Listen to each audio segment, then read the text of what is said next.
in the constant struggle to find the best action camera. Now we have a new one. This is the Insta360 Ace Pro. Like a lens, all sorts of good stuff in it, and we're going to get to that. But what you really care about in most cases, besides all the little features, is how it looks compared to maybe the GoPro Hero 12 or maybe the DJI Action 4. And you may actually want to compare it to the DJI Pocket 3. So we've got all four of those cameras set up for part of this comparison, but we're going to look at all three in a 4K 30 frame rate so you can tell which one of these cameras might be the best for you just on image quality alone and use case. Now we're going to talk about some of my game changers in the Ace Pro. We're going to talk about some things you need to know before buying it and some go-to accessories. But really the highlight's going to be part 3 in there, and against chapter markers down below so you can see just the comparison footage that I did, and we'll talk through that. But anyway, let's get to it. The Insta360 Ace Pro compared to the other competing action cameras.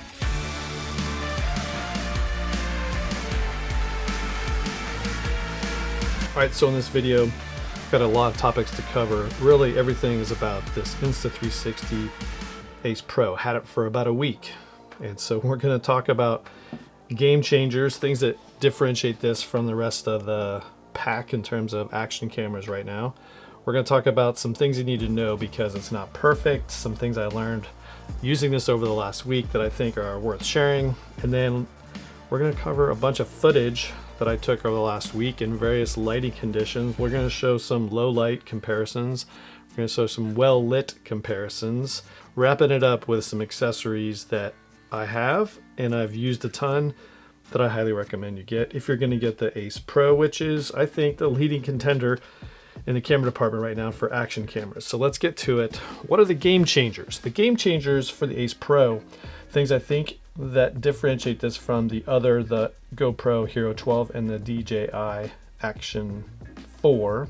First of all, this bigger screen. So the fact that you've got a 2.4 inch screen, it's about a 2.25 inches ish compared to this one, which is 2.4. So a much bigger screen in the front that allows you to frame your shot no matter what you're doing. It just makes it a ton easier. Another big game changer that has not been really highlighted a ton, it was in the intro videos, is the fact that you can connect an Apple Watch or a Garmin device and overlay the footage or the details, the stats, if you will, over footage later. Now that's true. In fact, you don't even need to pair either one of these devices to the camera. When you upload the footage to your phone, and that's kind of the key, is you've only available in your mobile device. So when you upload the footage to your phone, then you can overlay some of the stats that you connect from either Apple Health or Garmin Connect. So it's correlating, I think, the timestamp on your footage to whatever you have from the device and the GPS. So that it's pulling that data from those sources, not directly from your watch or Garmin device. Now, if you upload the footage to the studio on your computer, you won't get access to that footage, at least yet. It doesn't correlate, just if you have it on your phone. The way you get the overlays that way is you need to pair it with a remote. And this is the GPS preview remote, which is also very cool. It allows you to control the camera and it gives you a preview of what's happening. So you can put this in different places and frame your shot. You can be behind you, frame the shot. This is one of my game changer is, it's more of the accessories part at the end, but the fact that you are sending the GPS signal from this to the footage later on, you can upload it to your phone and you can select that GPS footage. Or if it's in the studio, you can also access that studio overlays. For whatever reason, the overlays are different if you put it in the studio than they are in the app. Doesn't matter, they're both cool. It'll give you a ton of information that you can use on a mountain bike ride, motorcycle ride, or whatever it happens to be action-wise with this camera. So that is a game changer, the fact that you don't need this remote. You can just use your Garmin device, record a run, and then overlay the footage later for the replay. So gesture controls is the next thing, and it's really cool, but it could also mess you up. As I'll show some footage here in a second, but the fact that you can just say, now it's going to record, awesome. Actually, that was it's recording. Now it's recording. It's in my pocket. And then it stops. So that's pretty cool, except that if you're doing something really cool and you just happen to do a gesture, it may inadvertently stop your recording. You can also do the peace sign, and then it takes a photo. You're not going to have a bunch of photos with the peace sign because it actually does a little timer countdown. But anyway, gesture controls are super cool. Gives you the control of the camera when you are looking somewhere else. AI highlights inside the camera. If it's turned on and you're recording something, it will actually put timestamps and markers on cool events that it thinks are worth looking at later. Then it gives you the option to look at those 6-second clips later, which is a nice little feature. It saves you from having to watch maybe a 30-minute bike ride. You can just look at the clips, and you can choose later to just combine those 6-second clips and use those later, or just leave them where they are and then use them later in post-processing. But either way, the AI features this camera are pretty cool. It does the AI features, but then another AI thing is later on, if you put the footage in your phone, you can do some really cool effects. I'm not going to go into that in detail. It's pretty cool. It does limit you to 15 seconds, and it's not going to be free forever. There are some stipulations you're going to want to look at. It's in the app. I'll put up some screenshots here that talk about it. But basically, you're going to, until January of 24, have free access. They really haven't said what it's going to be like after that, but the fact that it may be a premium feature later on, I don't know. But right now it's free. Go check it out if you have this camera. Super cool. The fact that you can pause recording is another game changer. You can pause your recording and then do something, change something up, and then we can resume the recording in the same file. So you're not going to end up with a bunch of little video clips. You'll end up with one video clip that starts and stops, which is pretty cool. The other feature that's cool is cancel recording. So you long pause on or long press the shutter button, it'll actually cancel the last recording. So if something goofed up, you can just quickly cancel that. Those are game changers that are pretty software driven, that I would be surprised if we didn't see those in the other action cameras anytime soon.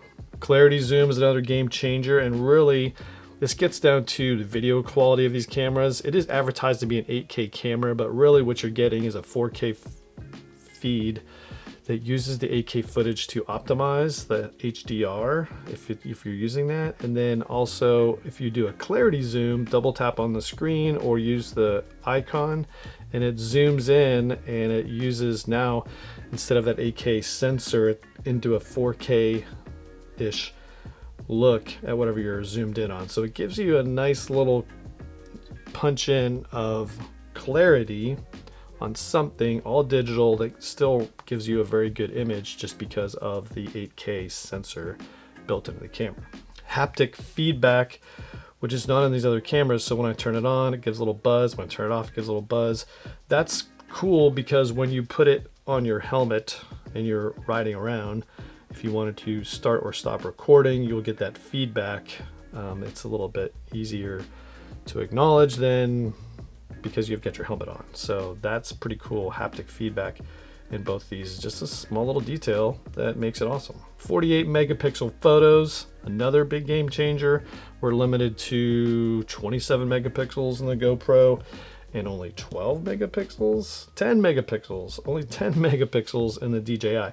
So I don't take a lot of photos with these, but the fact that I could and get some pretty high res photos is a nice little feature.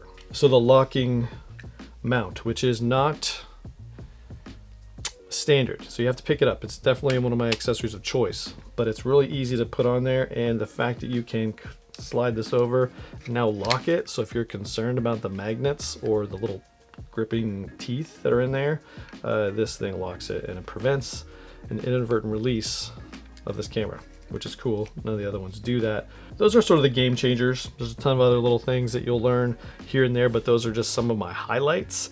Let's get to things you need to know about the camera before you decide to purchase. Number one is this lens is not removable. So they're removable in an Action 4 or a Hero 12. They're not removable here. It was a little confusing because some of the influencers that had this camera actually had the one that was removable, but the production models don't. So that's kind of a bummer. Two things I want to say about that. Number one, I got a tempered glass screen protector on actually all of these, which is pretty cool. Link in the description to that. It fits awesome and it protects it from getting scratched. And it's pretty clear. I haven't had any issues with it. The second thing is Insta360 came out with a notice, and I'll put a link to it down here. Don't believe me, you can go check it on the web, that said they're going to do free replacements for a year for the screen. So if you scratch the lens, you can get a free replacement. You're going to be responsible for shipping to Insta360. There's no log footage, no 10-bit in here. Hopefully maybe a firmware update would maybe bring that later. But that's just the difference between these other cameras, is one thing you don't get in this camera. There is a flat profile, so you can maybe boost some things with that. In fact, that's what it says it's designed for. But I'm gonna be honest, and I'll show you later in the footage, gonna just use the vivid profile for me personally, because I just don't want to mess with the colors normally. And it's a very nice looking image if you just wanted to go apples to apples, and I also did that as well when I just did a normal profile across these cameras. The magnetic attachments are cool. And it's not just magnetic, right? There's these little teeth that are in there. But I'll be honest, it is not as easy as, say, the Insta360 ones are, which are pretty simple on and off. I just seem to, the fingers are at a little angle. It's tougher to get in there. It's definitely more secure, I'd say. Harder to inadvertently release it, but it's just a little bit trickier. The stock mounts comes with one. I got a second one for different things, but it's just, you have to really kind of get it in there to force that sucker into place. So it's just a little rough. Now I would say, just while we're talking about it, the accessory that I recommend is a lot easier to attach. So this universal locking mount is way smoother in terms of usability compared to the one that it comes with. I mean, it's just, you kind of have to, boom, you just got to get it in there. Size does matter. And this thing is bigger, heavier, a little taller than the other cameras. Not so taller this one because it has a little mount on it, but it is bigger and heavier, and it feels more substantial than definitely these other cameras. So just something to consider. It's not a big deal. We were getting smaller, and then this one comes along. It's a little bit bigger, just something you need to know. It is $50 more. So these cameras are right around, just the camera, about 400 bucks. This is $450. Now with what you get, I mean, it's cool. It's just something to know, is this one's a little bit more expensive than the other two cameras, and they all came out within the last 2-3 months. Battery life is something you need to know. This is only 100 minutes. These are 160. Now it depends on what's going on, what features, what screens are off, but overall, a little less capable battery right now in the Ace Pro. Very minor issue. Just get a second battery, you'll probably be fine. And the last one you need to know is the download stability. So it is a plus, didn't mention it earlier, that you can background download from your phone. So you can set this thing up to download, and then you can move on your phone to other screens. It does it in the background. It's super cool. I really like the feature. However, in my initial experience, it wasn't 100%. I kind of let it start to do its thing, went about my business, came back, and it had failed 2 or 3 times. So it has gotten better. Hopefully with some updates it'll get smoothed out, but it's just one thing that's kind of a bummer. But you know, I didn't lose footage, it just wasn't as smooth as we hoped initially, but it is the first edition. Those are things you need to know. Now let's get to some comparison footage, and this is going to be, you know, and I acknowledge fully that this footage is compressed, so you're not getting a full K image, but really I think trying to get this as close to apples as we can, we'll see some differences. So here we are. Initially, the first 2 clips, I just have the Action 4 and the Ace Pro, and it is really cool. And what the other little highlight is these first couple of clips, I had the Ace Pro on a vivid profile and the Action 4 just on normal. So we can see a little bit more color in this one, but there's some other things besides just the color. So anyway, as we walk through this footage, you can see I'm just walking in the woods. It's kind of a blue sky day, and you can see the HDR-ness on this is just bringing out some more highlights.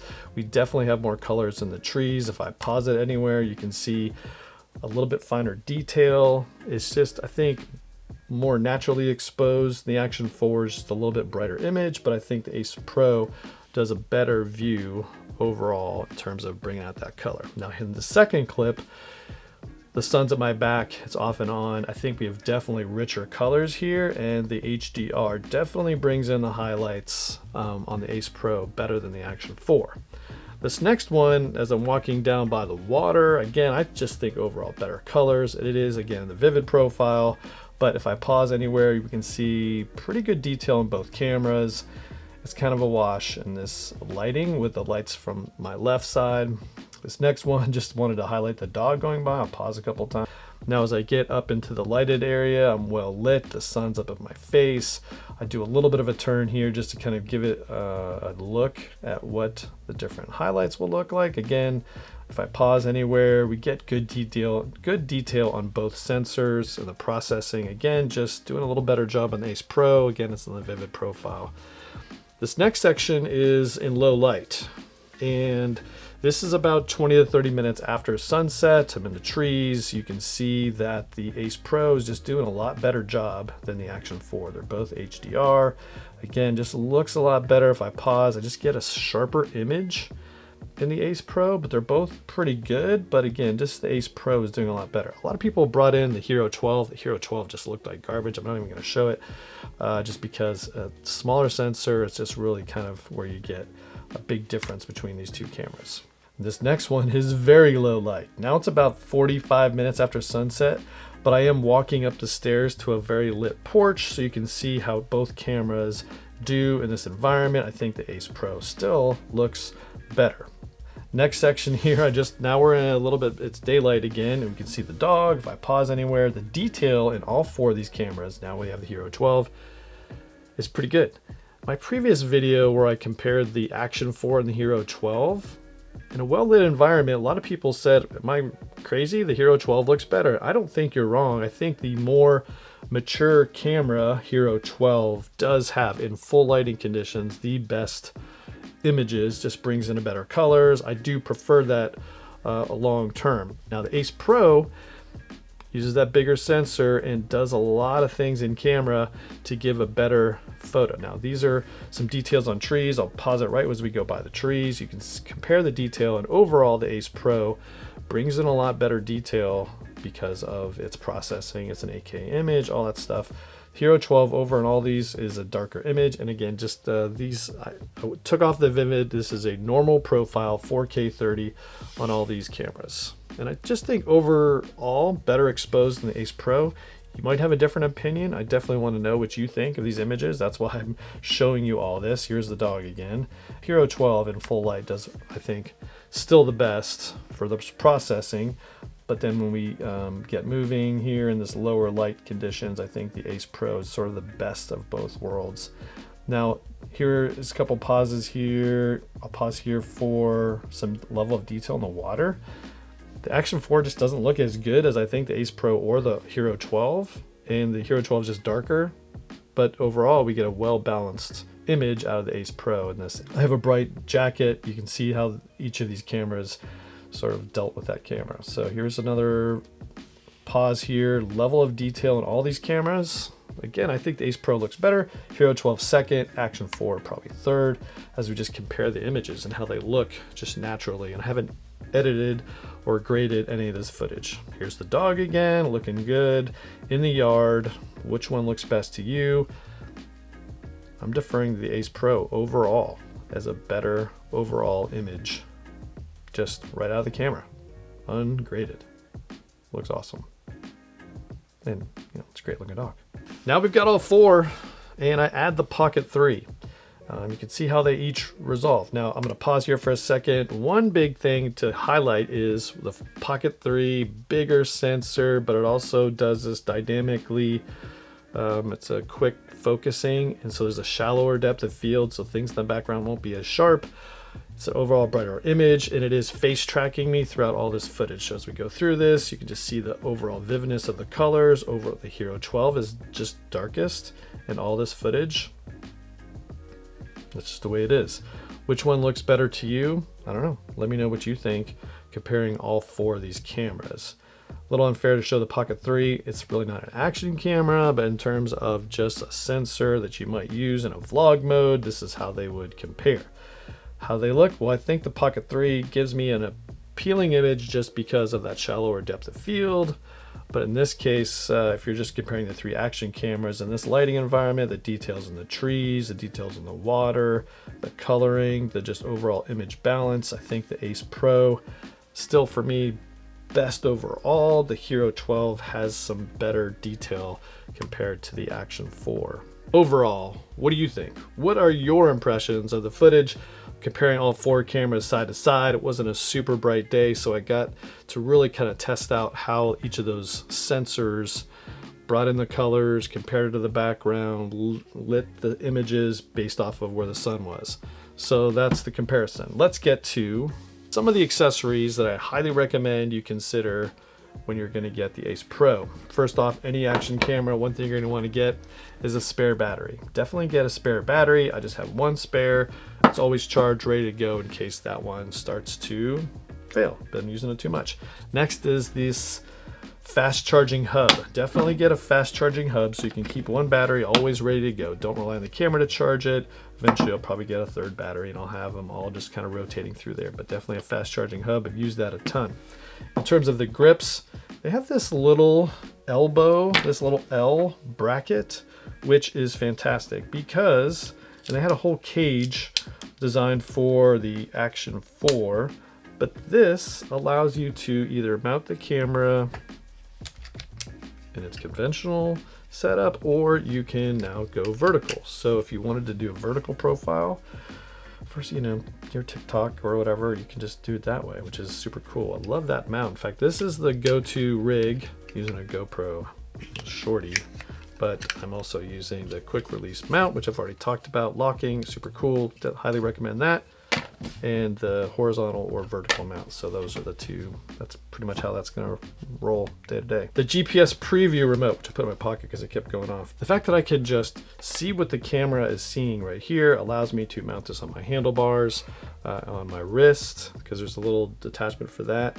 Then you can just see what your camera is seeing. It allows you to frame the shot without not being there. Though this flip up screen is really cool, there's some times where you would just like to have it somewhere else. So this remote, definitely the coolest, and you can control all the features right on the screen like you can on the touchscreen in the back. So this is a total game changer.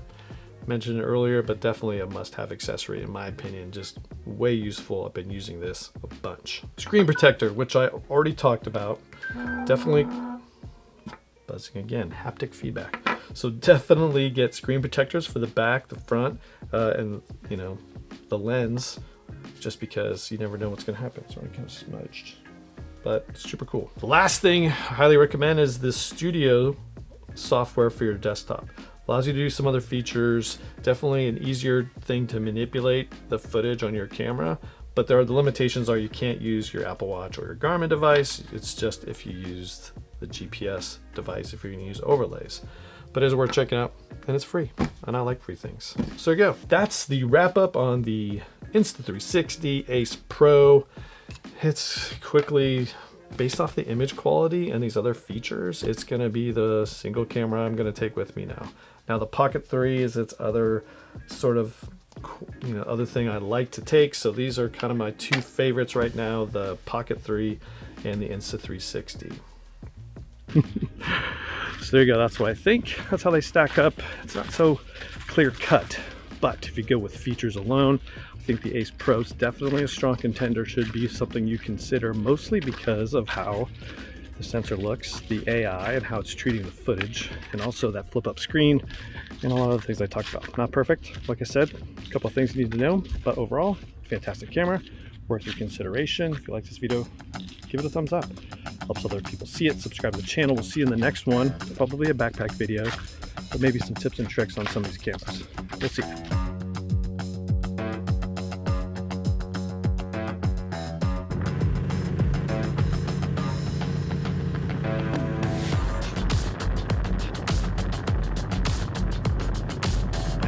run. Let's get going.